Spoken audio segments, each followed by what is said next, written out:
The StreamYard, the Quack Attack is back.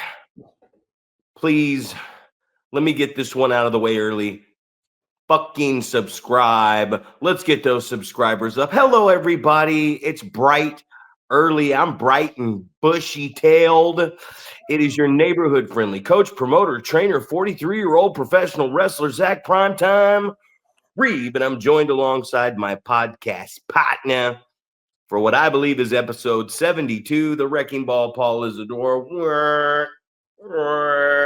How you doing today? Good, sir. I'm doing good. I was trying to think about what 72 is. If I'm not mistaken, maybe it's William Refrigerator Perry. Maybe, I don't know. I just what episode number is 72? But yeah, man, I'm having a good one, man. Normally we connect on a Wednesday night, get the podcast recorded, ready to rock and roll, and for some reason it just wasn't happening. So up early on a Thursday morning, 5:30 a.m. 9 hours of sleep, man. I messaged you last night, and then I was like, I passed out. I woke up at like 12:30. Didn't even check my phone. Just went to take the old bladder woke me up. That's nowadays when I pass out, I'm out, and the bladder or the rectum will wake me up, and that's the beauty of life, right? It's like, yo, Zack, you gotta poop, and it's like I go poop. Or it's like, Zack, you're about to piss your pants in your bed and you'll have to wash your sheets. So get to the bathroom. And speaking of pissing your pants, pooping right there where you lay, I want to quickly give my SummerSlam review. And I want to get this out of the way. So first off, night one. And it's going to lead to a good topic too. So night one. And I don't like to talk about WWE or All Elite Wrestling too much, because there's so many opinionated fans and wrestlers, most importantly. Today, the biggest fans of the product have become us, right? You know, we're not just watching to watch just to see if we got our hand on the pulse, as Triple H says. We're watching because we are fanboys. We are fan fuckboys. And night one, I thought it ended well. I thought we had a good main event. As Bret Hart says, Gunther is a pile of shit because he really abuses his opponents. But I'm pretty sure CM Punk was down for that for the main event of night one of SummerSlam. I give it a 4. And I'm going to tell you the reason why I give it a 4 real quick. I give it a 4 because I felt like we had a good cash-in, but we had a social media ruined cash in. We just couldn't let this guy fake his knee injury, right? We just couldn't suspend our belief and buy it. So we knew it wasn't a real knee injury. We knew he was going to cash in. They did it the best way they could, man. Seth with the crutches, throwing it out. No matter who wants to be hypocritical, it was great. Jelly Roll gave Randy Orton the night off and outworked the entire roster. Got to respect that guy. I saw him in the press conference with triple afterwards, and moving to Florida and doing all that, man. Very, very passionate guy, and it's good to see him. I think since Bad Bunny, man, he went out there and really put in the work. Tippy kept the belt. That's night one. Now, night two, here's my review. No, Paul, that was not a glitch. That was my review of night two. And I'm going to tell you why. Because I thought it was John Cena's best work. I thought Cody had something to prove. Cool, Brock Lesnar's back. Piss all over my face, right? Whatever they say, I don't know if I believe it. Maybe I do. Who cares? People are human. I love Brock Lesnar. But here's why night two gets a complete silent from me. You're promoting night one and night two, and the biggest match you're promoting is the WWE Championship, the Undisputed Championship. Cena, Cody, we're changing of the guard, man. It happens very rarely in our business on that level where there's a changing of the guard right in front of us and a big return. Problem is, it's a fucking street fight, right? The problem is every goddamn match on night 2 before it had weapons, had ladders, had tables, had chairs, had toolboxes, had zip ties. Match 1 was a fucking 3-way, so we know there's no rules in that one. So why have a street fight? Match 2 is the fucking car crash ladder match with 12 guys. Why have a street fight? Becky Lynch and Lyra Valkyria basically had a street fight with more fucking weapons. Even in the single match with Dom and AJ, he pulled his fucking boot off and used the boot as a foreign object to beat his opponent. So please, guys, not only I cannot give that matchup any review. I can say very well done. I can say that. But it took away because every goddamn match had no rules, no authority, and now we're supposed to go out here in the main event off the biggest promoted match in SummerSlam, night 2 main event, and it's a fucking street fight, and we've already said, oh, I'm sorry. We also had the steel cage match where the only reason they had the steel cage was so Jacob Fatu could do a backflip off it at the end. Yeah, I know you're definitely the disappointment of a loaded show like that, right? Where you think like, I don't know, the special part of some of these matches is the stipulation like that, right? But then it's like every match is the same in that aspect, that there's no rules, no authority. It's just a free for all. So then it kind of loses its gusto after you see that a bunch of times. But that's a great lead into something that we were talking about in training last night, and we were talking about the over the top hardcore type stuff. Like one of the guys there was talking about how he enjoys that stuff, right? Enjoys the hardcore stuff, and I go, there's a spot for it, death match wrestling and things like that. I'm not a big proponent of just bringing out weapons and hitting someone with it, right? I feel like, I'm all about the storytelling aspect. I think some of those matches can be done as long as there's a story being told, because obviously you've got these old school matches, like, you got the Texas death match and all these different things that would be the culmination of a feud, and guys are going to bleed buckets and things like that. But if there's no story to be told, and I use the example of you call it the car crash TLC match from this pay-per-view.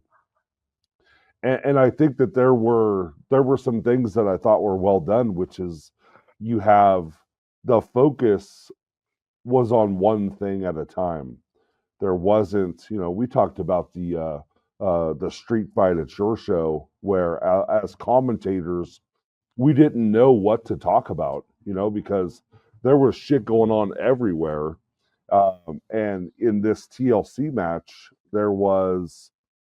if guys went to the outside, for the most part, they were just punches and kicks and stuff like that, and the focus was what was going on in the ring, right? So, so I was kind of talking about, like, my least favorite thing is, you bring the chair into the situation, right?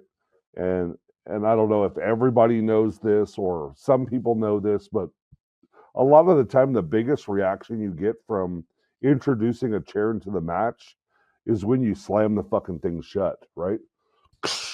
Then people are like, "Oh fuck, what's about to happen?" Right? So,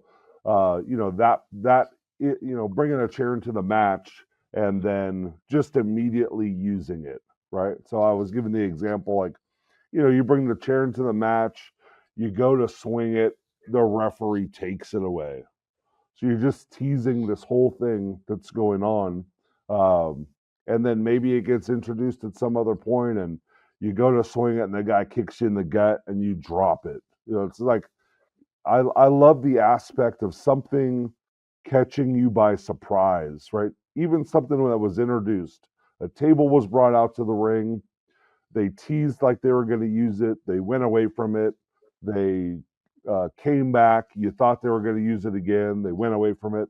and then it's just like an out of nowhere spot that happens and someone goes through a table. So I like that aspect, and I think the storytelling, and I've talked about this before, Adam and I had a conversation about, doing an Iron Man match where you have to have certain things every so often, right? You have like this happened at, when the timekeeper says 15 minutes, have something big happen. When the timekeeper has 30 minutes, something big happens. So you're kind of staging the show so different things are happening, and the fans stay engaged rather than it's just bring out a weapon, hit someone with it, bring something else out, hit someone with it, like plated glass, light tubes, all Oh, this, all this different stuff where it's just like it's introduced and it's immediately used,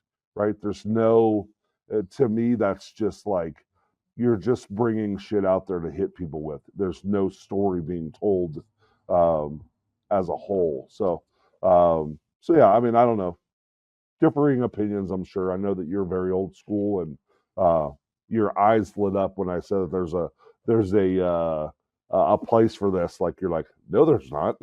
There's no well, fucking. there is a place for it.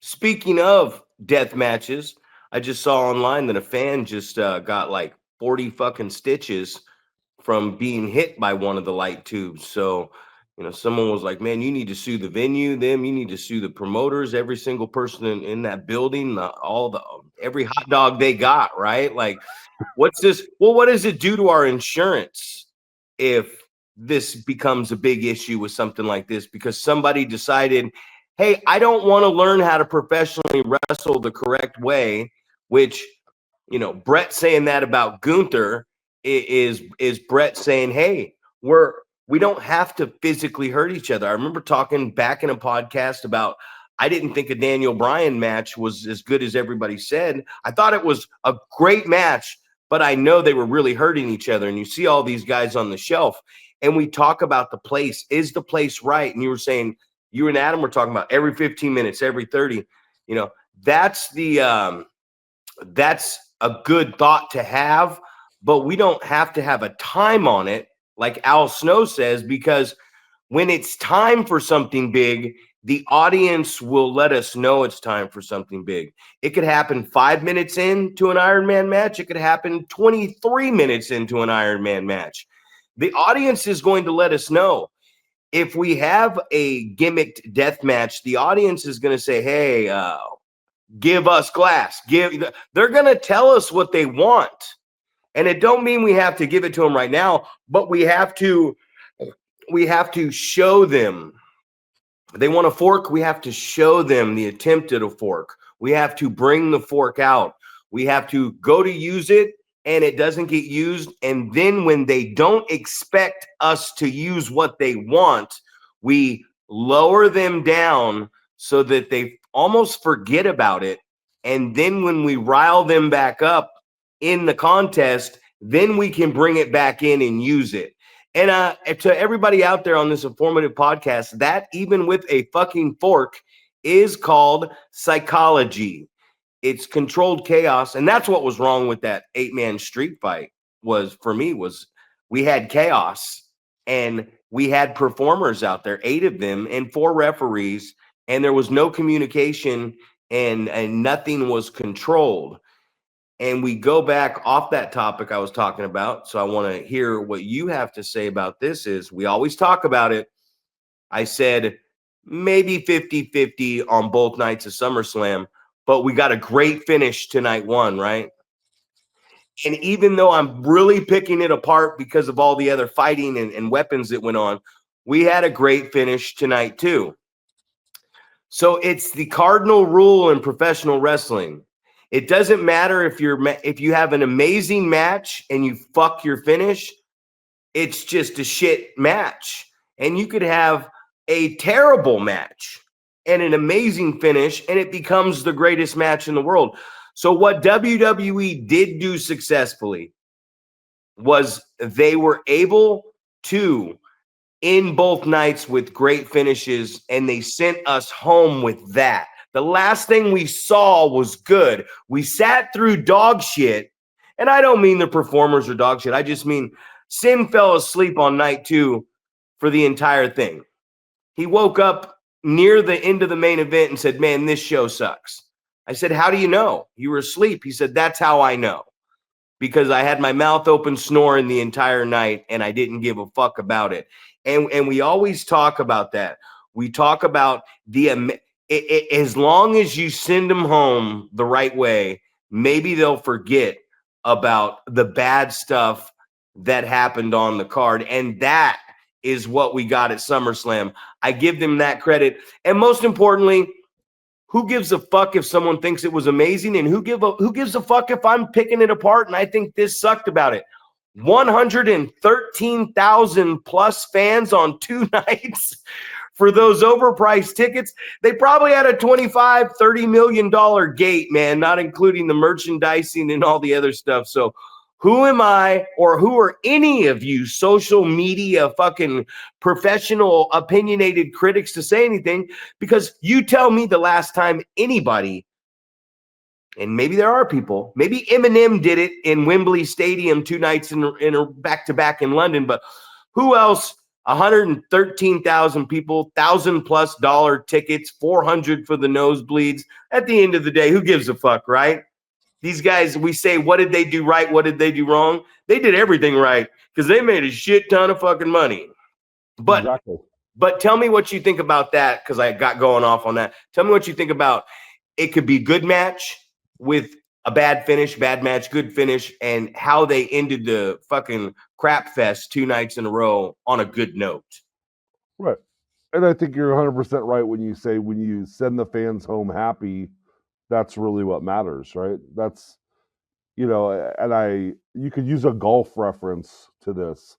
And I hear this all the time. Like, people go out there and they're just fucking hacking it up on the golf course, pissed off, hitting bad shots and stuff like that. And it's like the thing that brings you back to playing golf is that one good shot that you hit that you're like, oh fuck yeah, I love this game. It's the same analogy with the pro wrestling stuff, man. It's you go out there and you have a shit match and you have a fantastic finish and we talk about it's about moments, right? So a lot of times all the stuff that happened throughout the match, you kind of it's cloudy, right? You don't really remember exactly what was going on, but when something big happens, a big finish or whatever, and a lot of people's minds, Seth Rollins dropping the crutches and all that stuff, that's the big moment, right? Where they're like, oh shit, I thought this dude was hurt. So obviously that's what you're going to remember about that show as a whole. You might remember some of the moments throughout, but that's the big takeaway from that. And then obviously, there's all this speculation, like, what are they doing with John Cena? Is he going to end his career as a heel? There's all this speculation on that, and then obviously it doesn't end up like that. So everyone thinks, oh, there's the moment there, and then the Brock Lesnar thing happens, and then it's like, oh shit, there's another moment that I'm going to remember as well. So, yeah. So I mean, it's that deal, man. It's unfortunate that it happens the other way around, also, that you can have a stellar match and fuck the finish up, and people are like, oh, that match sucked, right? that you didn't send them home happy, or you didn't send them home on a moment. There wasn't something memorable that happened to send them home. It was just something got fucked up or whatever. And you're just like, well, shit. All that awesome work, and we get to the culmination and it flops. So yeah, I don't know, man. It's difficult that it's like that, but obviously, if you have a shit match and you have a great finish, then you love it. You love that it can go like that. But the opposite way around, you put on 8 great minutes and then you fuck the finish, then you're like, shit, throw all that stuff in the garbage because now it doesn't mean anything. Well, what's a shit match? And I always tell everybody a shit match is something you didn't listen to the crowd. You did not listen to him. And we could talk all day long. The best matches, no doubt about it, are the matches where the crowd is heavily involved in the match. And if anybody is to say different, if there's anybody out there, bring them on the show. I'd love to hear your opinion or your facts of, well, this match was the greatest match and the crowd wasn't involved at all. Yeah, what was it? The Rock and Mick Foley on the halftime of the Super Bowl in a fucking empty arena match? Are you telling me that some of the greatest matches happened during the pandemic when we had no fans, or WWE had the Thunderdome? It's like, no, you gotta have that audience. That's why they're there. That's why that audience is there. And we talk all the time about these things. You talk about the big returns. You talk about Brock Lesnar. This business changes in a heartbeat because it's life, right? Like, life can end. Life can fucking end. Somebody could die. Now we got to do a 10-bell salute. Somebody could fall off the planet, get injured. Things happen. We always talk about look in that locker room and see who needs a push, who needs a chance, who needs to be elevated. Well, if we're pushing elevating somebody, it's probably not going to work. But take your show where you came up to me and said this wrestler isn't making it. Miscommunication, no show, whatever. This wrestler's not making it. What do we have in the locker room? That's when it becomes easy. And then that's when the booking falls into place and it gets better. Because if you're just trying to look around the locker room and just, you got your show all mapped and dotted out, and you're like, oh, I want to elevate someone tonight. Well, everything's dotted out. So if you force trying to elevate someone, it's probably not going to work. Don't ever force it, because God happens, life happens, opportunity happens. So if someone doesn't show up, that's just God and everything else, the wrestling world going, hey, this wasn't supposed to happen tonight. So where do we go from here? And I use Surza as an example. Surza, man, speedy recovery. He's supposed to be out. He had the shoulder injury. It was supposed to be 6 weeks. And the next thing you know, it's, 4 or 5 months, I think it was, maybe more, depending on the rehab he's out. And it's like, here's this guy that you're using and you have plans for, and then he gets hurt. And he gets hurt on something simple, so it can happen in any way. And shout out speedy recovery to the Sirs, man. But that happens. And now you have to move along. And now you have to find someone in that locker room and you go, okay, what's the plan? And sometimes in the plan, you get unselfish workers like in Illumide, who, when he hits me up, it's always for like, it's always a very like good time consuming conversation. We get the most out of it. And that's what I like about the guy is we ain't calling each other up to go, hey man, I saw this reel online, or we're not calling each other up just to like sit on the phone and go, hey, what's up? Not much. Now he's using his time wisely, and I'm going to use my time wisely. So when we talk, it's very productive very quickly. And I like that type of relationship. I like the relationship I have with you and Rick and all these people, but I like the relationship I have with certain people because there's not a missed second of time. Like when I go to the gym, I put these on because I don't want nobody to come up to me and start talking to me, because I get pissed when I look around the gym and I see people just huddled up in a group of 5 in front of something going, you're like, hey man, are you going to use that? Get the fuck out of my way, man. I'm here. I'm in, I'm out. I don't want to be in that place more than an hour, because if I am, then I'm not using my time wisely. What is your thoughts if you remember anything I just said? No, you're just talking about using your time wisely and just making the most of these moments. So, yeah, and you were talking about Illuminate, just having the conversations that you guys are having. I don't know exactly what direction you were going, but I know you're probably saying he is having conversations with you, not about necessarily elevating himself, but That's what it was. how can I elevate other people on the card, and fuck, man, I agree 100%. That's just how this guy is, man. He's thinking big picture. He's not thinking about how do I um, how do I benefit myself? He's like, how do I benefit this company? How do we grow this product, and how do we make it better? And just making suggestions about that type of stuff. And it's just, it's a breath of fresh air when you have people like that are not, pointing at themselves. Hey, what can I do?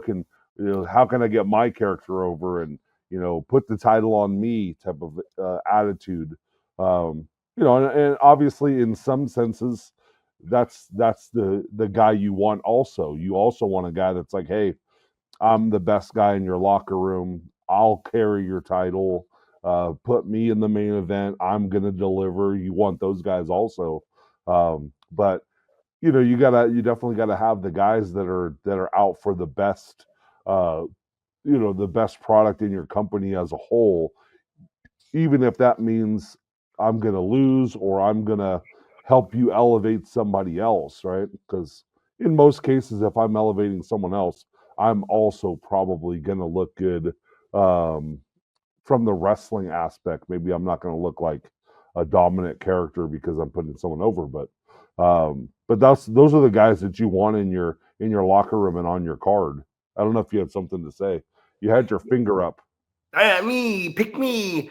You show me a guy who's won a lot of championships in a promotion, and then show me a guy who hasn't elevated and created a bunch of new talent off of those title reigns. You know what I mean? Like, people forget Ric Flair. How many championships did he have? How many championships did Cena have? How many championships did the Dudley boys have?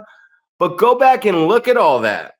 There's probably not a lot of missed opportunity there. I guarantee you we built a lot of tag teams off of those runs, and we built a lot of main eventers and big time money drawn and everything else. Flair used to go around everywhere and defend that world championship. He was in fucking, I forgot where he was. I think he was somewhere down south taking on Coco Ware. Going an hour with Coco Ware. It's like, this guy went everywhere, every country, and got everybody over surrounding that championship run. And that's what the championship belt means. That's what's important about it. The championship belt's not just like, I got to have it on this guy to flip flop it over to this guy. There needs to be a reason. If you're a transitional champion, that has become such a bad word. I'm just a transitional champion. Who gives a fuck? The promoter, the owner, somebody said, hey, this is the guy that needs to beat this guy off of this run. And this is the guy that's going to elevate this next guy. So being a transitional champion is going, if you do it well, it's going to get you a good job somewhere. So in turn, these guys, and people used to complain about me and Rick. Why do they always win the belt? Oh, it's their own company, or that they're padding the stats, or they're egomaniacs. No, we're trying to create stars, new stars off of us being the champion in a town a company that they know who we are. Matt Carlos, Dylan Drake. Those were two guys coming out of APW that had, we just put the belt on them. Me and Rick got those guys over. Sin, Will Roberts, Propane. I mean, I could, if I really went deep back enough to think, I was going to put the belt on you, man. We were elevating you until, like we said, shit happens, life happens and changes. But you show me the guy who has a championship belt that's not getting multiple new guy, and I use stars lightly because it's indie wrestling, but in indie wrestling, are you elevating new talent? If you're not elevating, if you're not using the regulars that have been around a while to elevate up and coming talent, then you are wasting. You do just have a belt. Just this is a fucking prop. You know what I mean? Absolutely. Well, and in so many cases, and this is to some people's detriment, and to some people, this is real life stuff. But it's, you a lot of times you're putting the belt on people that are going to be loyal and going to be there, right? It's like so many people talk about, oh, this guy put the belt on himself in his own company. And it's like, yeah, that's because he's going to fucking show up every show. You don't have to worry about this guy being the champion and not being there and having to figure out some other story arc that you're going to put together. A lot of times, um, and you would hope in most situations the person that is running the company hopefully is the most talented and has the most abilities, so and I know that that's not the case in all companies, but um, it was a great reminder last night in training, right? There was only two guys there, so I was working with these guys, and I'm just like trying to tweak things.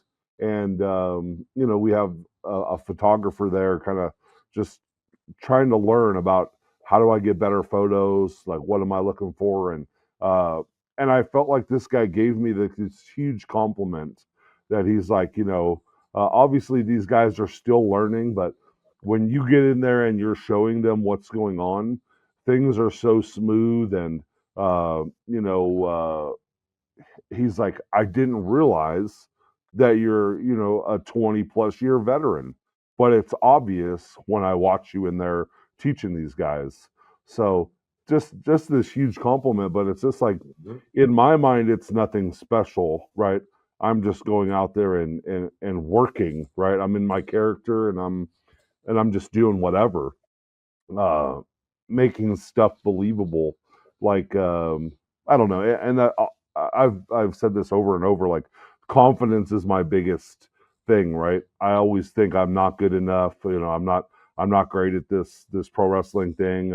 I shouldn't be telling people how to do it and things like that. And it's a snap back to reality when somebody's just like, giving me these kudos about how believable it looks, and it just brings me back to a lot of different scenarios when people go, "Hey, man, it's really cool that you as a pro wrestler come out here and help these guys do their show with the rest of these amateur guys on the card and stuff like that." And it puts things in perspective. Like, when you are a guy that has a professional look and your stuff looks extremely believable versus everybody else, which is more choreographed bullshit looking phony wrestling. So but I think that goes back to, hopefully, the person that's running your company is the guy that's the most skilled and uh, can do those things, whether it's getting wins or, like we were just talking with Illumide, putting people in positions where you can elevate them and make them look better. So you touched on Ric Flair, and just and I had talked about this in another podcast at some point, but it's the ability to go into a town, and what you're doing is you're taking their biggest star and you're giving that person believability. Like, this guy went 60 minutes with the world heavyweight champion. It's like, this guy must be good. And then now you can put some steam behind this guy and go, okay, this guy was almost the world heavyweight champion. So, now all of a sudden you've got some believability and uh behind this character, and that's what we're kind of talking about. Is you're trying to put some you know get these guys over, elevate these guys, and make the fans understand, like, this guy is one of our top guys. And if you have the ability to make people into a believable character, or something that fans go, oh, well, this guy's a contender because this is what happened with Illumide, or this is what happened with Zack and Rick, or this is what happened with Adam, or whatever. All of these different things where it's like, oh, well, this guy kept up with this other guy. So um I think that's the great storytelling. And when you have guys that are humble enough to put other people ahead of their own ego stuff, maybe, then that's what you develop a great locker room when you have a bunch of guys like that. You know. or hopefully you have a bunch of guys. Obviously, we don't always, but if you have a handful of those guys, then you're going to probably be fairly successful. Well, I can show you how to do it correctly in the ring, right? Like everybody always gets so enthralled in like the training and the situation, like what we're talking about right now. I can get in the ring and I can show you how to properly do and block and transition the arm wringer. I can show you where to grab and why you're doing this, like to short whip off the rope for the tackle. I could go on all day about that stuff. I can show you how to make things look believable if you have the time. But as far as booking, as far as like situations and all this emotional stuff and everything else, the actual, not in ring psychology, but the psychology of what we do, that's verbal. That's why when we say, hey, listen to podcasts like this, there's a lot I learned from Jim Cornette. There's a lot I learned, honestly, from JD, who's not even a wrestler, but JD 209NY, man, from Hog. I learned a lot from these guys because they're not bullshitting. They're like really giving you this. So there's so much we can learn in ring, but there's so much we can learn outside ring. And people go, well, watch tape, watch tape.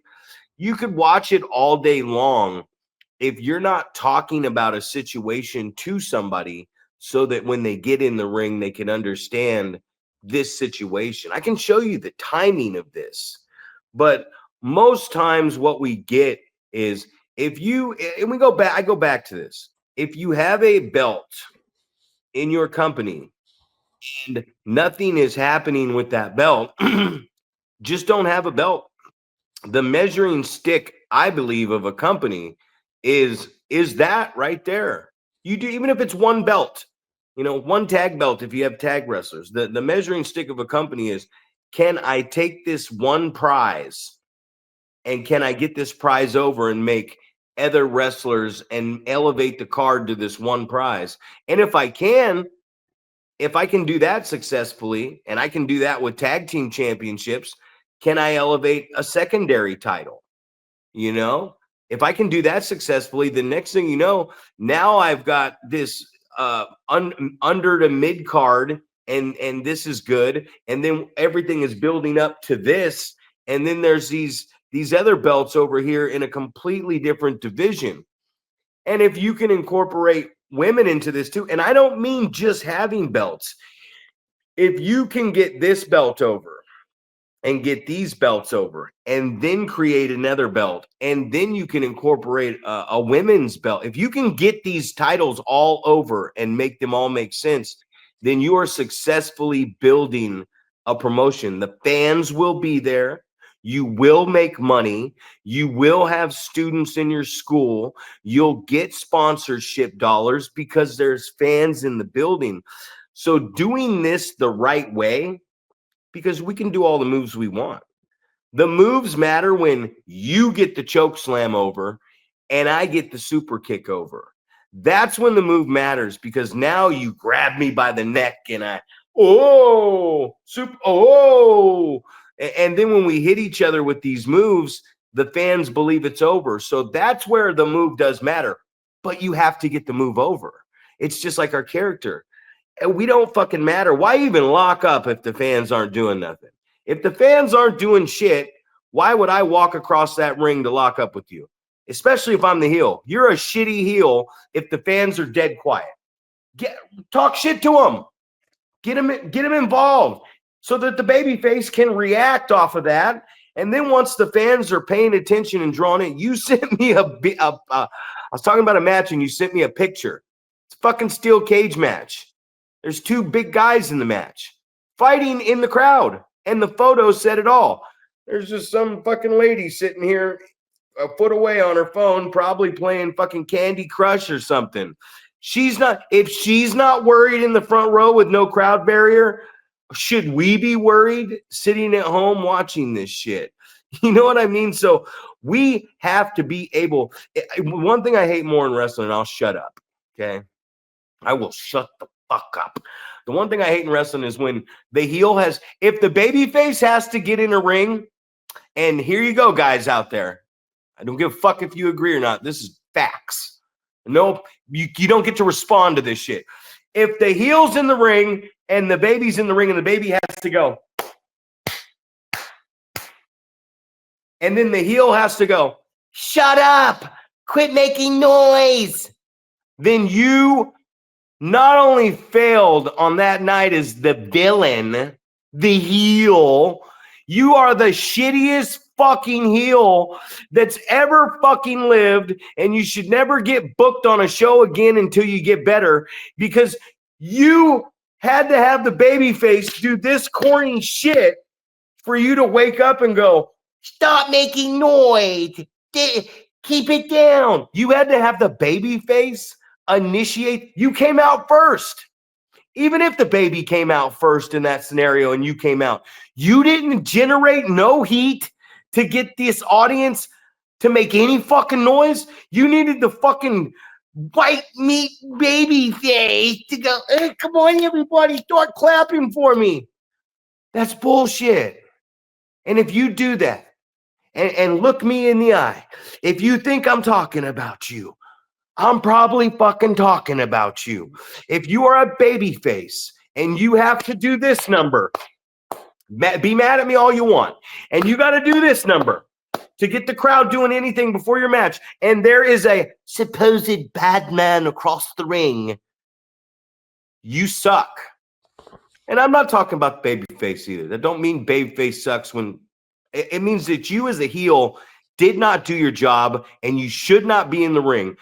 You waited for the babyface to clap his. I see it too much. Come on, everybody. We're about to wrestle. Well, at least the babyface at least clapped his fucking hands before he locked up, because he could have not have. He could not have. Not could have not have. Could not have. And sorry about this rant, Paul, but I'm so fucking tired of amateurs getting in the. Are we even amateurs? At this point, it's like I'm playing Major League Baseball, and these motherfuckers are playing Little League. You know what I mean? Let's get out of the Little League phase. And that's the problem with wrestling. We hear it all the time in all these shoot interviews. They're like, hey, you gotta be able to take criticism, or it might not be the business for you. It could not be. And that's just a straight up fucking fact.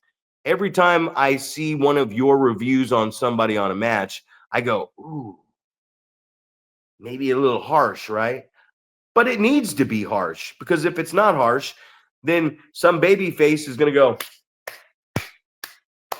And he's just basically like, he doesn't even probably realize he's trying to get the heel to do anything. He's just like, oh, it's quiet out here and I feel awkward. But in turn, hey, good job. Because now they're clapping, and now you might wake this fucking idiot up across the ring that shouldn't even, he should not have gotten entrance music. If somebody took a photo of him to put on a flyer, they should be drug across I-80 and tossed out in front of traffic. Your thoughts? Well, I think it's, this is, it's going to be the measuring stick, right? People are going to watch this, hopefully, on Friday, right? And it's going to be, we're going to find out on Saturday and Sunday, or you're going to find out Friday night. Are people paying attention? Do they give a fuck? Are they, does it matter to them that they're a good heel or not? Right? This is going to be, we're going to find out, because there's going to be footage of all these different matches as soon as the weekend's over. So we're going to know immediately, are people listening? Are they making changes? Are they a good heel? Does the babyface have to get the fans going, or does the heel get the heat as they come out of the curtain? Like, it's gonna be obvious. It's gonna be painfully obvious if people are listening, are they're paying attention, do they care about getting better? It's gonna be obvious. We're gonna find these things out. But yeah, that's it just makes me laugh that's because I don't know. I mean, obviously Right? Am I wrong? We watch matches all the time, and that's one of the things that definitely stands out. It's like, why is the babyface having to get the crowd going? Like, why are you not why are you not getting heat as you're coming out of the curtain, or why are you, just I don't know. I just feel like body language, things that you're doing as you're walking out, like as simplistic as it seems, you're like the baby face is slapping fives with the crowd, and the heel is not. As simplistic as that may sound, um, that's a very simplistic way to get across to a crowd who's never seen you if you're a good guy or a bad guy. Should they cheer you or should they boo you? It's very simplistic, but unfortunately it doesn't happen as much as it should. So but yeah, I'm over here laughing because I'm thinking about how many matches, like if we watch matches this afternoon, what's the percentage of the babyface starts the match off like, let's go, villain town here, So but yeah, I don't know, man. It's a funny thing to think about, but it goes back to who are you training to do this stuff? Uh, are you getting in the ring with somebody who's better than you and that can help you? Uh, are you in the mindset of elevating someone? I mean, I think this kind of goes back full circle of what we started talking about just a few minutes ago. Was like, who are those guys that are on your card that are wanting to elevate other people rather than the guys that are, that we see so many times? It's like, oh man, wait till it's my turn to be on offense. After this guy's kicking my ass, I'm not gonna sell it all, and I'm gonna show you all the cool moves I can do, right? So I don't know, man. Hopefully he's sold. I was down at a school a month or so back, and I was watching the students. And like I said, every progression drill when they warm up or whatever is different. Nobody fucking gets in there and pairs off and locks up and breaks a 10-minute sweat doing that, pushing the guy, pummeling around the ropes. Why do that? Who gives a fuck, right? But I was watching the school and I was watching the progressions, and I'm like, man, these guys are fucking amazing at progressions. These guys look like fucking pros. It's like you go, when I played in high school or even little league, you go out there and the coach gets out there and hits the fly balls before the game, and you watch the team and you're like, God dang, these guys fielded every ball, perfect throw. Man, they look good, and that's intimidating. The fact that they have a perfect workout routine in front of the live audience, the crowd, the family, the fans, you're like, oh, these guys are good. We better watch out. They look great, man. And I'm there and I'm watching this warm-ups, and I'm like, fuck, these kids look good. Can't really give them too many pointers, sell up, something. I can give them something little. But then we walk around, we waltz, which most people don't know what that's called anyways. You mean walk around? Yeah. So they waltz and they tie up, and I'm just like, holy shit. This terrible fucking standstill fucking headlocks and hammerlocks happen right in the middle of the ring. They're not initiating control of the center to like, I'm gonna push you back to this rope. They got a headlock, and like, dude, if you have a headlock in the center of the ring to start the match out and you're standing there, then as somebody who's been doing this for a long time, here's a little bragger. From my coach to Oliver John to fucking Roland Alexander to JJ Perez to Gabe Ramirez to Mike Modest to Gangrel to all these different guys I've taken a lot of knowledge from and trained with. If I got the headlock or whatever in the middle of the fucking ring, I'm assuming we're going to wrestle there. That's where the wrestling's going to happen, right? I don't think that you're going to have me in a fucking headlock in the middle of the ring and force my body 9 feet back to the rope to start doing a spot. If you knock me on the ground, I'm assuming that I'm going to try to cover you or keep you down there. Why do we tackle and continue to run off the rope for a drop down? I'll tell you why. Because I hit you with the tackle and you took the bump and started selling up. So I came running off the rope so I can try to knock you back down, and then you drop down in front of me. But if I tackle you and you're just laying there on the ground selling, what would be the fucking purpose of me running off the goddamn rope? I'm going to drop an elbow on you or get down there and cover you, put some work on you, grab you in a hold afterwards. But the drop down afterwards, which has become this international fight. Hey, everybody, it's me, Zack Primetime Reeb, and today I'm going to show you all the beautiful students of professional wrestling at my seminar, the international spot. Tackle, drop down, leapfrog, drop kick. Tackle, drop down, leapfrog, drop kick. No, if I fucking tackle you and it's the first bump of the match, right? It's just a quick little bump, boom, and you feet up, and now I'm like boom, and now I'm running off the ropes to try to do something to you. Then you can drop down, but that's not what we're seeing. We're seeing fucking.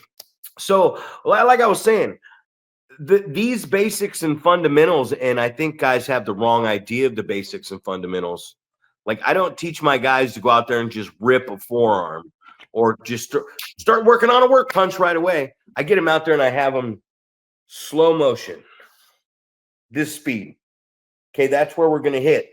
Okay, I want you to do that 100 times to get right where you're going to do it 100 times, nice and slow.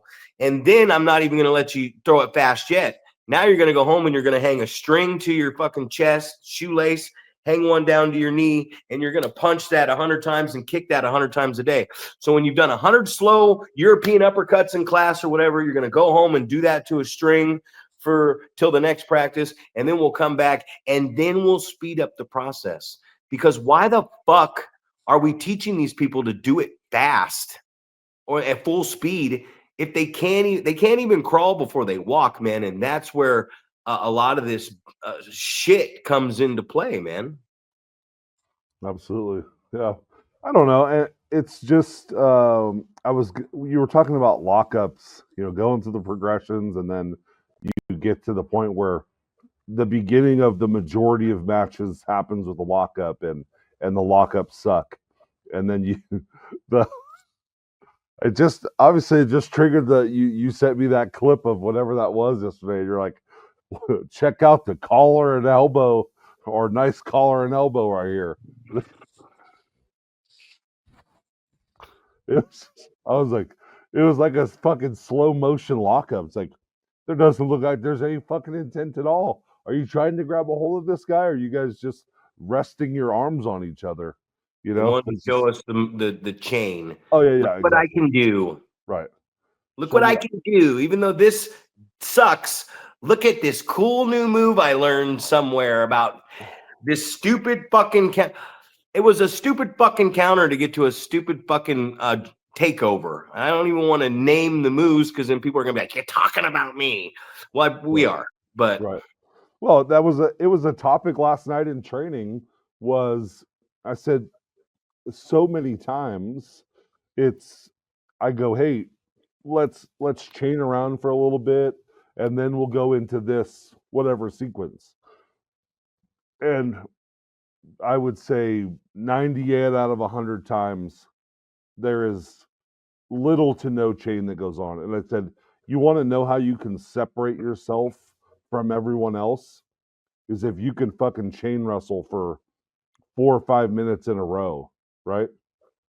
And the guy's like, well, why would you do that? I was like, well, because you're going to stand out because nobody else is fucking doing that. This is supposed to be wrestling. We're supposed to be jockeying for position. We're trying to, gain the upper hand. But if you guys are wrestling and this guy is able to counter what you're doing into something offensive himself, then now you have to figure out a way to get out of that hold and get back into control yourself. It's like, and it's this struggle that we're trying to emulate, where we're trying to go, are you a better wrestler or am I a better wrestler? And it was funny because it led into, backing a guy into a corner and hitting him with a cheap shot. And it's like, okay, so you better not fucking lock up after that, because if I think you're going to fucking clean break and you punch me in the face, it's going to be uh, as Surza said, it's on site, right? It's like I'm going right back at you. There's no fucking lockup happening. I'm gonna go. You just hit me with a strike. That's like it's game on now. Now we're no longer wrestling. Now we're fighting. And it's we had that Hulk Hogan episode, and I remember so many times like, we got that 5 minutes left. It's going by too fast.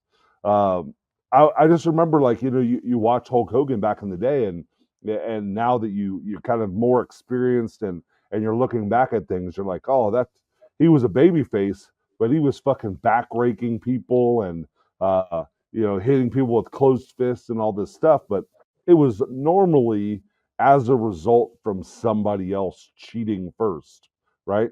Then it's like rules are thrown out the window. We're no longer wrestling. Now we're fighting. So getting into that mindset. But fuck, man, it's so frustrating to see that there's no emphasis on jockeying for position and trying to gain the upper hand. It's just like like you've said before, chain wrestling is just the means to get to my cool spot that I wanna show off, right? The vehicle. It's just a quick vehicle. Well, the thing is, good matches, like if we're gonna, as coaches, if we're gonna be having people wrestle matches at class, we should emphasize not breaking hand contact. Like even if you body slam, I should still be able to reach over and touch you, because the further we separate, if we cannot put our hands on the other guy, the further we separate, the harder it is to communicate. The further we separate, the more dangerous it gets, even if it's just something basic. The harder it is for the ref to communicate with each other. A lot of times it's pretty obvious too, but a lot of times when I'm in a corner or something, I'll have to have the ref, sometimes at your show, go tell the wrestler, hip toss me on the way out. Well, if the wrestler charges in and I give him an elbow, a boot, a forearm, we're not, we don't see guys hit the corner and sell, and the guy comes charging in and we hit him with a forearm in the corner, and that's how we build. We don't even see the forearm in the corner. It's always a boot or a back elbow or a boot. Back elbow or fuck, he comes charging at you, hit him with the clothesline. His momentum's coming in, but that's going to stop his momentum and you can start selling. But if he's closer, then we can tell him, hey, hip toss, backdrop me, and no one will see it. So we don't have to do the communication on the way in the ring. And one thing is, when we're charging the guy in the corner and we hit him with something, it's okay to bump. It's okay to go down and let the guy coming out of the corner build himself up. It's also recommended that if you get hit with something charging in the corner, that you sell down the rope a little bit to about mid-rope using the rope, and then come out to the center of the ring, and then he charges you, and then you counter him as you get to the center. Because what's the fucking rope for? If I'm charging you and you hit me with an elbow point right in the fucking jaw or the eye, and I just stand there and hold, or I eat it and I walk back to the center of the ring and wait, I make eye contact with you for my next spot, then what the fuck is the point of this move? It didn't hurt me. I need to hit and hang over the ropes and use the ropes to pull myself up and then see where I'm at. And here he comes. Just no detail in it. And that's, you want to do all those moves, fucking do them. But if you want to do all those moves and you want to kill the fucking business in the process because you don't know how to sell properly, you have no timing, you have no peripheral vision, you have not worked hard enough to train. I get a lot of people that have come to me to train, and I get them for a day and I never see them again. And that's because I'm going to make them work hard. And after that first day, they know. They go, fuck, I thought I was going to come in here and learn something. I go, no, we're going to stick to this until I believe this looks real. And then we're going to go to the next piece. And if they're not ready for that, they go, fuck this. I'm going to go somewhere else because this guy's going to make me work too goddamn hard. That's right, man. And unfortunately, that happens too many times. It's too hard at this training school, so I'm going to go somewhere else where they're going to take it easy on me, and then I'm gonna have the easy road to get into the pro wrestling biz. That's everybody. Hey, And we're running out of time here. Fucking subscribe, hit that share button, all that stuff, because we're going over. and most importantly, stop throwing dildos on the court at WNBA games, you disrespectful fucks.